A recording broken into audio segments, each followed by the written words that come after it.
fundo eu não pensei em nada, Vitão. E 6 meses depois, eu estava no velório do meu melhor amigo de infância, né, que ele até morreu aqui na frente do Ipazura, aqui onde os meninos moram, o Gabriel, não sei se vocês conheceram o Piriguete, lembra do Piriguete, Bruninho? Então, assim, e a gente cresceu junto, era amigo de comer no mesmo prato, tal, e tudo mais, e eu tive essa experiência de chegar no velório dele. Quando eu cheguei lá, antes do meu encontro, eu fui convidado a correr atrás daquilo que estava acontecendo. Como eu, no mundo eu não era crente, então eu fazia coisa ruim. Então lá fora eu praticava muita coisa ruim. E aí alguns amigos ali, o padrasto dele falou: sei quem foi, nós vamos atrás desses caras. Naquele dia eu lembrei daquilo que Deus tinha falado para mim através daquela mulher. E aí foi onde aí veio o convite para mim ir para a igreja. Fui para a igreja, cheguei na igreja, os caras doidão lá pulando, dançando. Eu falei: mano, olha o que aconteceu com esses caras. Os caras ficou doidos. Aí eu fui para o encontro, depois era eu dançando com eles. Mas por que eu estou contando isso para você? Porque a experiência com Deus traz você à vida. Hoje, através da morte, eu pude encontrar a vida. Quantos através da morte ficam revoltados? Só que não foi Deus que fez isso, foi próprias escolhas, né? Ele acabou tendo aquela experiência e eu pude ver nessa experiência a vida. Fala para o seu irmão: você precisa enxergar a vida. Mas agora vamos para o nosso treinamento, amém? Então, passa o primeiro slide aí, irmão. Aleluia, esse daí, por que evangelizar? Você já se perguntou por que evangelizar? Porque emagrece? Também. Primeira coisa, passa aí, irmão. Passa mais uma. Primeira coisa, alguém abre para mim em Marcos 16, verso 15 ao 18. Quem consegue abrir aí a Bíblia? Não sabe não. Essa geração não viu uma ainda. Abre aí Marcos 16, 15. Quem abriu aí? Pode ler para mim, por favor? 16, 15.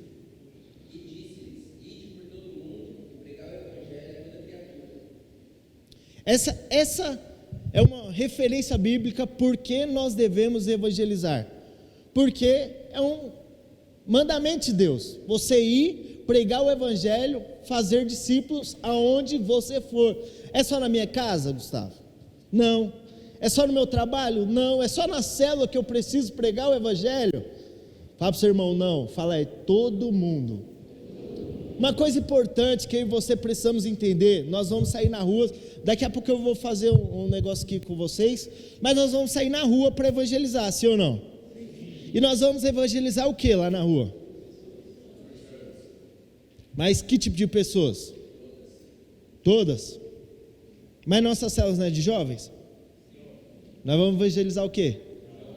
Não, nós vamos pregar o evangelho, irmão. O que apareceu velho, idoso. Por que eu estou falando isso? Porque às vezes vai aparecer um idoso, aí você vai falar: mas ele não vai estar na minha célula.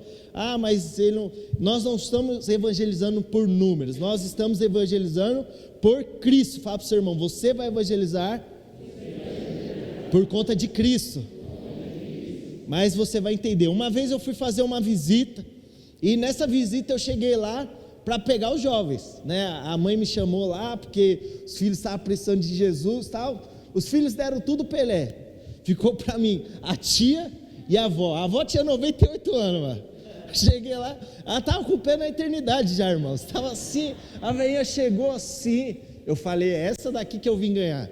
E eu cheguei naquela casa, naquele momento, e meu coração encheu de encargo, irmão. Muito encargo da parte de Deus. Porque naquele momento poderia ser a última experiência daquela pessoa, a última oportunidade dela de aceitar Cristo.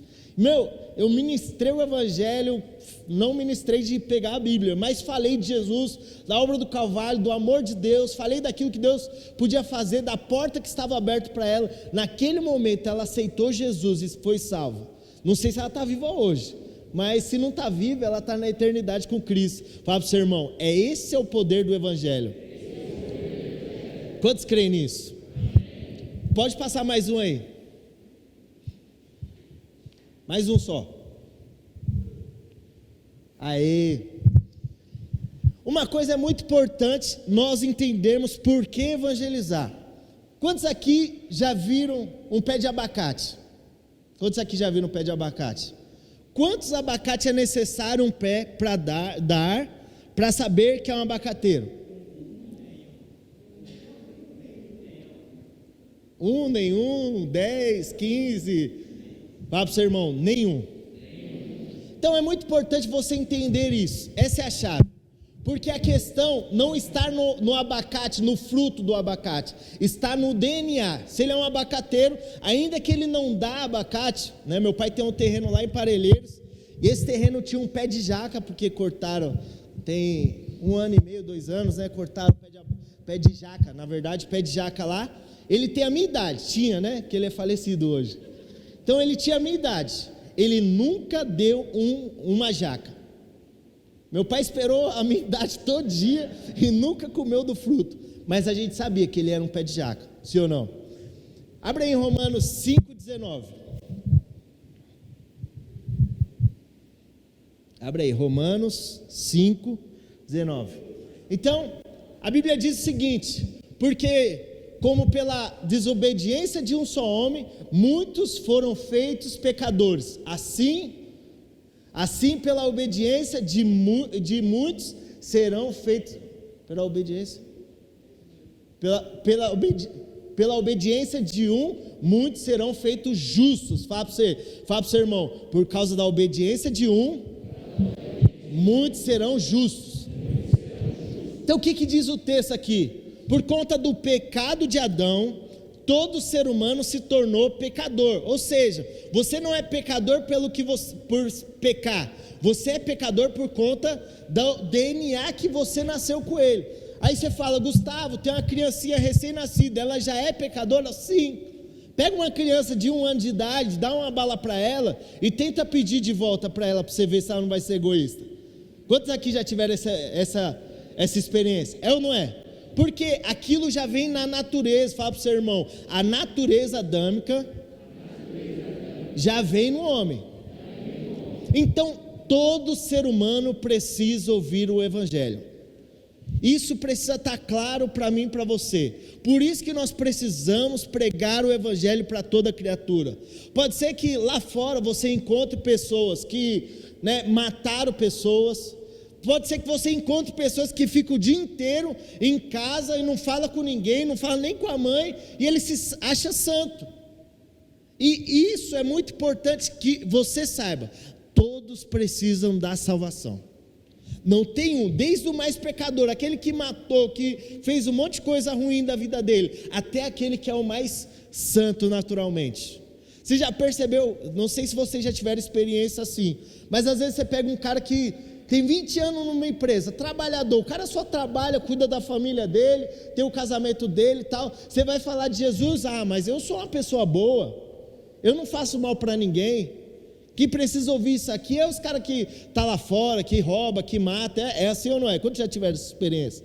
Eu já trabalhei em firma que os caras tinham, os mais novos lá tinham 12 anos de firma. Então para os caras sim, eles tinham essa consciência. Depois que eu entrei lá eu fiz muitos mudar, mas através do testemunho de Cristo.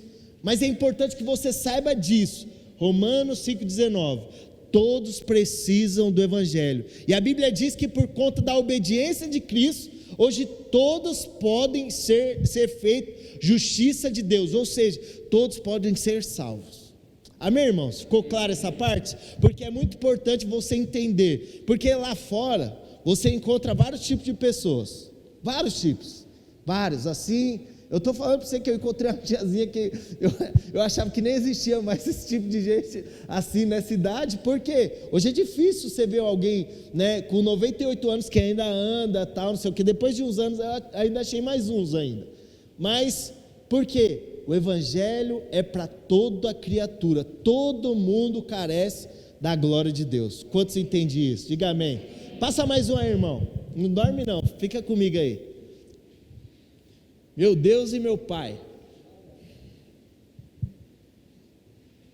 Mais um.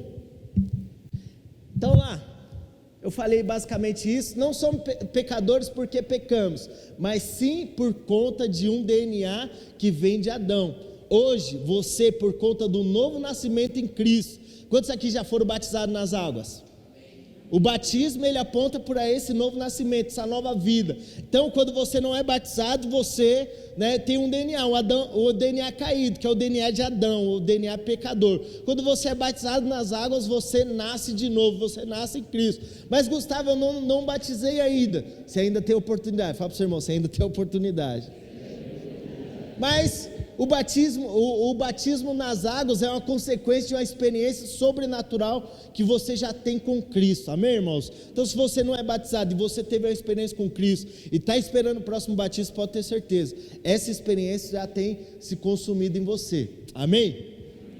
No evangelismo é muito importante você ter isso claro, pois todos pecaram, ainda que seja um recém-nascido, ele já tem o DNA do homem caído. O propósito inicial de Deus era construir uma grande família. Fala para o seu irmão, o propósito inicial de Deus é construir uma grande família. Sabe, irmãos, você precisa entender que tem uma rádio que eu ouço, que é uma rádio gospel, diga a glória a Deus. E ela passa algumas músicas lá. Tem uma música lá que eu não gosto muito de várias.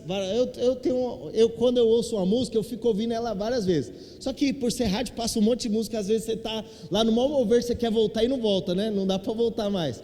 Mas tem uma musiquinha que passa lá, que ela fala assim: Deus ama quem você não ama. Eu não sei quem canta a música, não sei cantar a música também, mas ela fala isso. E essa musiquinha ela traz para mim, porque às vezes as pessoas fazem acepção de pessoas, sim ou não? O mundo, ele cultua uma aparência. Então, se ele gosta da pessoa, ele é amiga dela. Se não gosta, irmão, que se lasque, que ela morra e pronto, acabou. É assim ou não é? Só que em Cristo você não pode ter essa acepção, porque ainda que lá fora você teve um mau relacionamento com a pessoa, você precisa entender que ela precisa ouvir aquilo que você ouviu, que é o evangelho da graça de Cristo. Então nós precisamos ter isso bem resolvido dentro de nós. Todo ser humano precisa ouvir o evangelho de Cristo. Quantos creem nisso? Então, isso define também um posicionamento, porque quando você entende isso, você trabalha para que o seu testemunho caminhe de acordo com aquilo que você deseja. Você deseja que a pessoa se converta, você vai dar o testemunho ali com as suas atitudes, porque tem pessoas que nós caminhamos diariamente, que elas vão ver nas nossas atitudes, e essas atitudes, elas falam, elas expressam coisas. Eu tenho certeza que existem pessoas hoje que olham para você, que às vezes você nem imagina, ela enxerga Cristo em você. E as pessoas do mundo, normalmente elas não falam isso, mas elas enxergam. Você já percebeu quando algum crente faz alguma coisa errada, primeira coisa que eles falam: ó, o crente lá, é ou não é? O filho dele dança na boquinha da garrafa, faz um monte de coisa, taca pedra na casa do vizinho, faz um monte de coisa, mas você, porque você, você tirou o boné na quinta-feira à noite, você é pecador, é ou não é? Ó, o crente lá tirou o boné, foi pro culto de boné, é ou não é? As pessoas têm essa avaliação. Então você precisa entender que as pessoas enxergam Deus em você, ainda que elas não falem, elas enxergam Cristo em você. Fala para o seu irmão, ainda que você não veja, Cristo está em você. Diga amém. Por isso que a questão do testemunho é muito importante. Então, é muito importante o evangelismo, porque o evangelismo é você cumprir aquilo que estava no coração de Deus desde o princípio. Desde a criação, Deus queria ter uma grande família. Quando nós evangelizamos, nós estamos incluindo pessoas no corpo de Cristo. Nós precisamos tirar essa mentalidade de sermos exclusivos. Ah não, tem que ser do meu jeito, tem que ser assim, eu gosto assim, porque Cristo é inclusivo. Fala para o seu irmão, Jesus, Ele é inclusivo. Eu e você só estamos aqui hoje porque os judeus rejeitaram Cristo e nós fomos incluídos no propósito de Deus, na obra do Calvário. Quantos creem nisso? Então, entenda isso. Quando você pensar em excluir alguém, você lembre que você foi incluído pelo amor dele. Amém? Então não despreze ninguém, ainda que você, né, tenha dificuldade com a pessoa. Amém? Quantos aqui tem alguém que você ama que ainda não se converteu? Quantos tem pessoas na família, pessoas que, né, amigos, na escola, no trabalho? Levanta a mão aí. Levanta a mão bem alto. Levanta a mão. Levanta mais. Levanta mais alto aí. Fica de pé aí para ver que você tem brincadeira. Todos aqui têm pessoas que precisam ouvir o Evangelho. Sim ou não? Sim. Todos aqui. Olha o último tópico ali. Você tem essa clareza dentro de você? Se hoje, essa pessoa que você ama, que não aceitou Jesus, ela morrer, ela vai para o inferno? Você tem essa clareza? É difícil isso, sim ou não? Imagina a pessoa aí, pensa na pessoa aí. Agora pensa só nós chegar na eternidade e você falar, meu, eu não fiz o que eu deveria fazer. Eu não estou nem falando de prestar conta, não, eu estou falando de você lembrar daquilo, de você não ter feito aquilo que Deus chamou para fazer. Porque um dia você ouviu o Evangelho, sim ou não? Se você está aqui porque alguém te convidou, nem que seja um anjo, bateu na sua porta, não um anjo da guarda da igreja, mas um anjo, bateu na sua porta, ó, vai lá na igreja videira, tal, não sei o que, você vai se converter e tal, Jesus vai falar com você, a experiência de Paulo, mas alguém falou do Evangelho para você, sim ou não? Então saiba disso, quando nós abrimos a boca para falar o Evangelho, nós estamos mudando a eternidade de pessoas. Não pare de falar daquilo que Jesus fez na sua vida. Daqui a pouco eu vou falar um pouco sobre você falar de Jesus, né? Eu tenho os abençoados aqui, ó, os abençoados aqui, os filhotes de Jesus. Esses meninos aqui, né, são muito preciosos, eles sabem o carinho que eu tenho. Eles estão vindo para a igreja tem 3 semanas, né? 3 semanas. Sabe como é que eles chegaram na igreja? Num culto de jovens.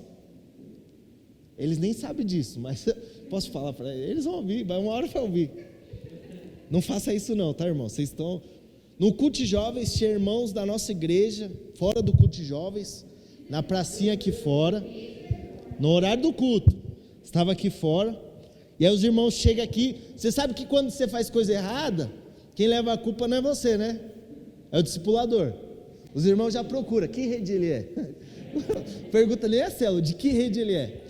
Aí os irmãos chegaram em mim, viado do diabo, brincadeira, irmãos, coloca no silencioso aqui para mim, e, não é número desconhecido, e eles estavam ali fora, os irmãos estavam ali fora, tal, e aí eu fui lá, né, chamaram eu, que é da minha rede, aí eu cheguei lá, falei, irmãos, o que vocês estão fazendo aqui, tal, não sei o que, dei aquela leve exortação básica, né, uma entrada no horário do culto, aí sempre vem aquela desculpinha, estou com dor de cabeça e tal, não sei o que. Irmão, você tem dor de cabeça e você não vai no médico, você precisa estar onde?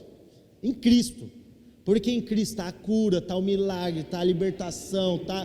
Em Cristo está essas coisas, sim ou não? Mas eu não consigo entender como o jovem consegue achar outra solução para o problema dele. Uma dessas nesse dia era estar no parque. Então, aí eu chego lá, falo, irmãos, convenci os irmãos, tal, entra. Aí de repente eu fico com os 2 irmãos e eu caí, 2 irmãos da minha rede, eu caí aqui no estacionamento, dando aquele sermãozinho do monte. Quantos conhecem o sermão do monte? Falando para os irmãos da importância, posicionamento deles, tal, não sei o que. São irmãos mais velhos na igreja, os demais irmãos eram novo convertidos, não tem maturidade, enfim, falando isso, falando, irmão, você está tanto tempo com a gente, você dá umas cabeçadas dessas sem nexo ainda. Aí de repente veio 4 molequinhos, esse tamanho assim. Aí estava mostrando o dedo, e aí mostrando o dedo, eu falei, irmão, eu fico pensando, né, uma criança, por que ela chega para mostrar o dedo? Aí eu fui lá na pracinha lá, chega aí rapaziada, chega aí, não, os moleques tudo com medo, eu não, vem aqui, não vou bater em vocês não, porque eu vi que eles estavam com medo de apanhar. Aí eu falei, não vou bater em vocês, vem aqui, eles vieram, cumprimentei eles, abençoado e tal, não sei o que. 2 tinha 9, o outro tinha 8 e um 7 anos. E aí eles falaram, não, é que os moleques estavam correndo atrás de nós. Eu falei, o quê?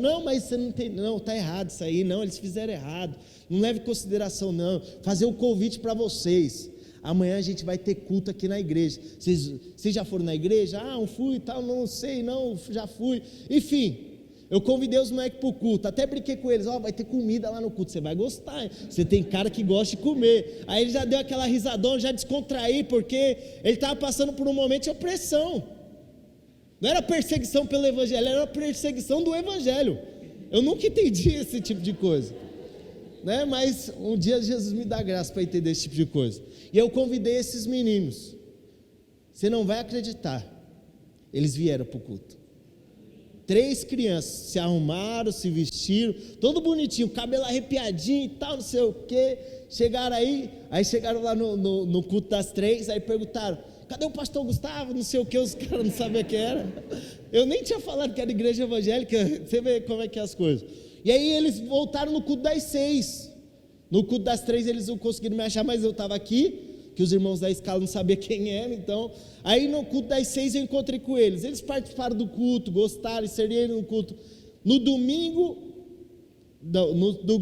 seguinte, eu não consegui terminar o culto e estar aqui para levar eles em casa, porque eu tinha algum compromisso depois do culto das 3, e aí eu fiquei preocupado a semana inteira, falei, eles não têm celular, não tinha como ter contato, como é que eu vou fazer para eles continuarem indo para a igreja, enfim, não sabia onde eles moravam, não sabia nada, porque eu conheci eles na praça, e aí no domingo seguinte eles vieram e trouxeram os meninos, que estão aqui hoje, para ouvir, para receber de Deus, estão inseridos no corpo de Cristo, levei eles numa célula também, porque esse é o poder do evangelho, por isso que você não pode fazer acepção das pessoas que você vai ministrar o evangelho, eram crianças, no domingo seguinte eles estavam em 10 pessoas aqui na igreja, 4 crianças que eu encontrei aqui nessa pracinha, que ia tomar cascudo dos irmãos da igreja, não escuta essa parte